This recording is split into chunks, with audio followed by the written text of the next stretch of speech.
Imagina que entras a tu casa y ves a tu mejor amigo escondido debajo de la mesa con una cara de pánico total. Lo primero que vas a soltar, casi por instinto, es un ¿qué estás haciendo? Bueno, ese chisme en tiempo real es lo que llamamos el presente continuo. No estamos hablando de lo que haces siempre, como trabajar o dormir, sino de la acción que está explotando justo en este segundo frente a tus ojos. Hoy vamos a aprender a preguntar correctamente para que no te quedes con la duda de qué está pasando, porque en inglés preguntar tiene su propio ritmo, su propio baile y si no mueves bien los pies, la frase se tropieza.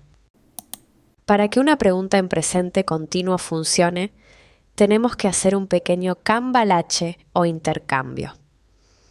Olvídate de cómo afirmas las cosas. Aquí el verbo to be, am, is, are, se pone la capa de héroe y salta al primer lugar de la oración. Es como si el verbo le dijera al sujeto, quítate que yo abro paso. La fórmula es sagrada. Primero el verbo to be, luego la persona de la que hablamos y finalmente la acción con ese toque de sabor que es el ing. Si quitas una de estas piezas, la máquina deja de funcionar. Imagínate que el sujeto queda atrapado en un sándwich entre el auxiliar y el verbo con ing. Sin ese orden, el nativo se va a quedar procesando lo que dijiste un buen rato. Checa estos ejemplos porque son el pan de cada día. Si ves a alguien medio pálido, le preguntas, ¿Are you feeling okay? Fíjate cómo el are va por delante. Si dices, You are feeling okay, suena a que le estás afirmando que se siente bien, casi obligándolo. O si miras por la ventana y ves nubes grises, ¿Is it raining? Usamos el is porque estamos hablando del clima, de ese it invisible. Y ojo con el Are they watching TV?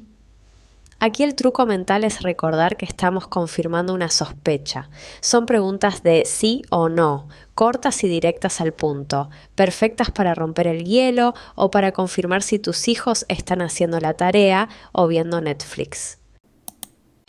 Mucho ojo aquí. Este es el bache donde casi todos los latinos caemos porque en español somos muy libres con el orden de las palabras. Nosotros decimos, ¿está trabajando Ben? O ¿está Ben trabajando? Y las dos suenan perfectas. Pero en inglés, el inglés es súper celoso con su estructura. El sujeto, en este caso Ben, tiene que ir forzosamente después del is. Si tú dices, ¿Is working Ben today?, el cerebro de un gringo va a hacer cortocircuito. Es como intentar ponerte los calcetines encima de los zapatos. Recuerda siempre auxiliar, sujeto y luego la acción. Si mantienes a Ben en medio del sándwich, todo va a fluir de maravilla. Pero espera, que esto se pone más interesante cuando tú mismo tienes que armar la frase desde cero. Llegó el momento de la verdad. Quiero que veas estos elementos que tenemos aquí sueltos como piezas de Lego y trates de encajarlos. En la primera tienes you watch it. Piensa, ¿qué auxiliar le toca a you?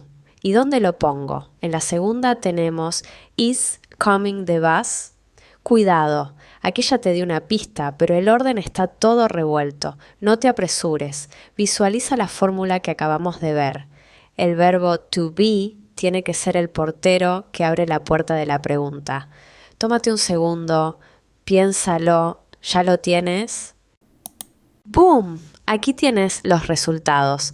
La primera queda como ¿Are you watching it? Fíjate cómo ese are saltó al principio. Es la pregunta clásica que te hacen cuando estás frente a la tele y alguien quiere cambiar de canal. Y la segunda, ¿Is the bus coming? Aquí, the bus es el sujeto, es una cosa, por eso usamos is. Si pusiste el is al principio, felicidades, ya estás pensando como nativo. Pero claro, la vida no es solo de sí o no. A veces queremos más detalles, queremos el chisme completo y para eso necesitamos a las invitadas especiales del siguiente nivel. Ahora entramos a las questions. Estas son las palabras que realmente mueven al mundo. ¿Qué? ¿Dónde? ¿Por qué?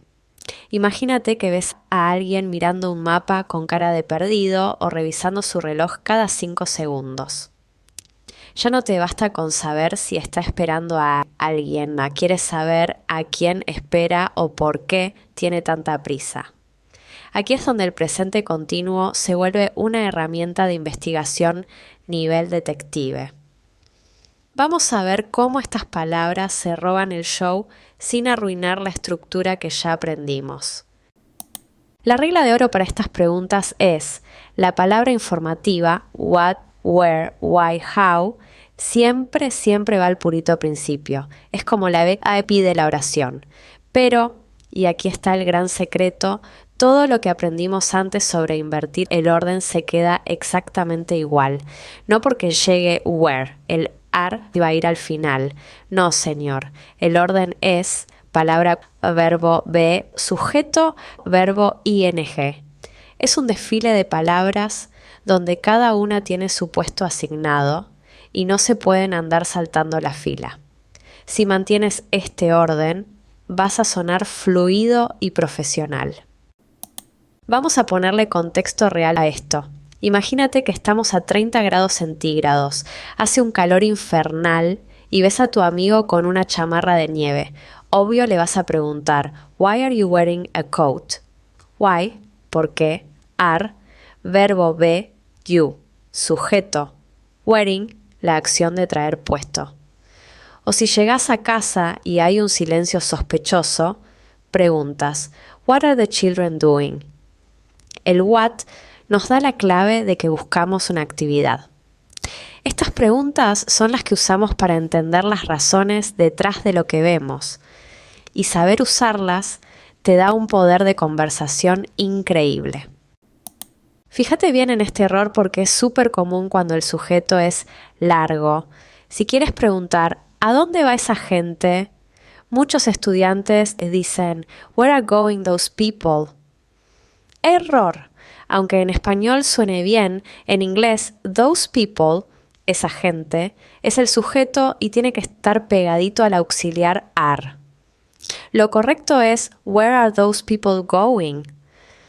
No dejes que el tamaño del sujeto te asuste. Pueden ser those three tall men o my favorite cousins. No importa cuántas palabras sean, tienen que ir antes del verbo con ing. Mantén al auxiliar y al sujeto juntos como mejores amigos, porque si los separas, la pregunta pierde el sentido. Ya casi terminamos, pero antes hablemos de cómo responder sin sonar como un robot.